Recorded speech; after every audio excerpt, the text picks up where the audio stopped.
You know, for a 60-year-old superheroine, Wonder Woman still looks great. It's a big obsession. Oh, hey, you caught me looking at the old film I have. This happens to be the original artwork, a couple of the original scripts. I really like the fact that she's a strong woman wrapped up in a nice star-spangled package. She's Wonder Woman, but she's like a pig.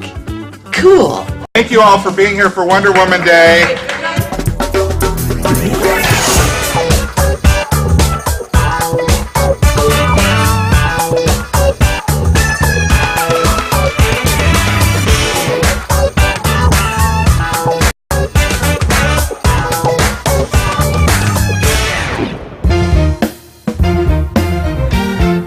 When I look at Wonder Woman, I'm not seeing a woman in a bathing suit that's well endowed.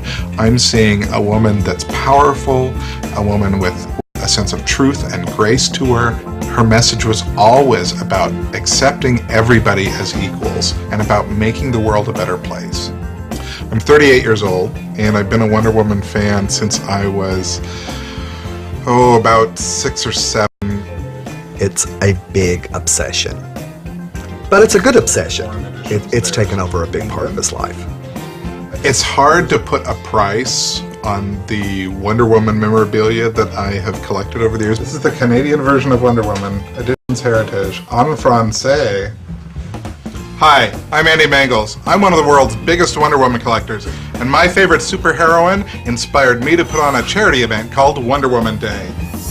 Welcome to my wonderful Wonder Woman room. Walking into the room is just an overwhelming experience. The Wonder Woman room is just... I've been a Wonder Woman fan since I was 9 years old. Wonder Woman wasn't exactly sassy, but she was sort of another face of the strong woman. I just loved it when she rolled around and transformed from Diana Prince into Wonder Woman. I thought that was so cool. Hi, my name's Anina Bennett. I live in Portland, Oregon, and I'm a big Wonder Woman fan. In fact, Wonder Woman helped inspire me to create my own comic book in which I got to play my very own superhero. You know, for a 60-year-old superheroine, she still looks great. Wonder Woman was created in the 1940s. She lasted all the way up till now, but the most famous incarnation of Wonder Woman is the TV series, which ran from 1976 to 1979. It starred Linda Carter as Wonder Woman. She is a princess from Paradise Island. She's an Amazon, and she comes from Paradise Island to man's world during World War II, and her mission is to spread peace and justice. Her boss in both series was played by Lyle Wagner, and he played Steve Trevor, who winds up getting rescued by Wonder Woman more than once, which was one of the things I liked about the show.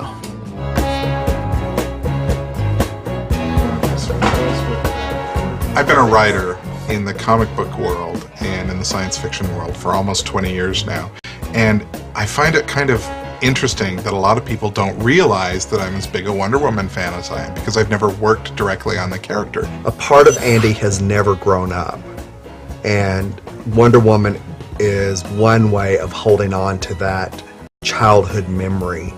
Back in 1975, when I first learned that Wonder Woman was going to have a TV movie with somebody who actually looked like Wonder Woman, I was so excited by that. I got my parents to borrow a color television from one of our neighbors so that I could watch the debut of Wonder Woman on a color television. That was a luxury, and I remember just sitting there on a kitchen counter just glued to the television as Wonder Woman came to life. Linda Carter was the perfect vision of what Wonder Woman was in the comics, and watching that for the first time, I still get goosebumps. I knew I was gay from a really early age, but the thing that set me apart from the others was that I was smart and I read.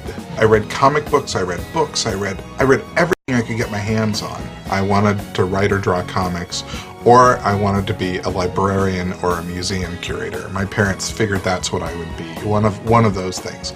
I actually went to college and got a graphic design degree because I thought I was going to draw comics. Turns out I'm a much better writer than I am an artist.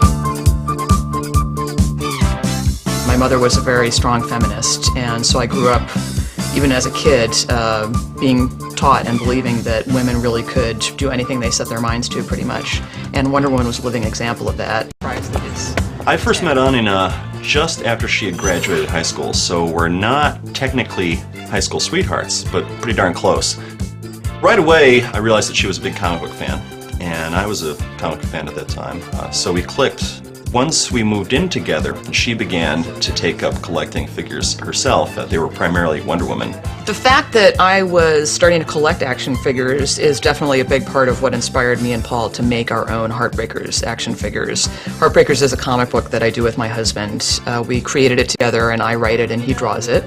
The Heartbreakers are female action heroes, so they were partly inspired by my love of Wonder Woman. I can understand why Anina is a big fan of a character like Wonder Woman. There's unfortunately not a lot of female characters like that in the media. Wonder Woman has had a big impact on my work and on my general outlook in life. I really like the fact that she's a strong woman, but she doesn't throw it in people's faces, and it really gave me a model of strength without domineering, I think. My mother was a strong feminist, and that's part of the reason that I've been drawn to strong female heroes. She was a bright, shining force in my early life, and unfortunately she died when I was in high school.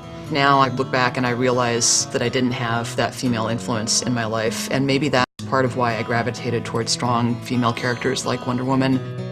The way I remember it, my mother enjoyed the Wonder Woman TV show. This was a show about a strong, independent, very powerful but very kind and gentle woman, and I think she really saw the value of that as a role model, and she was happy to be able to share it with me, and I was really happy to be able to share it with her.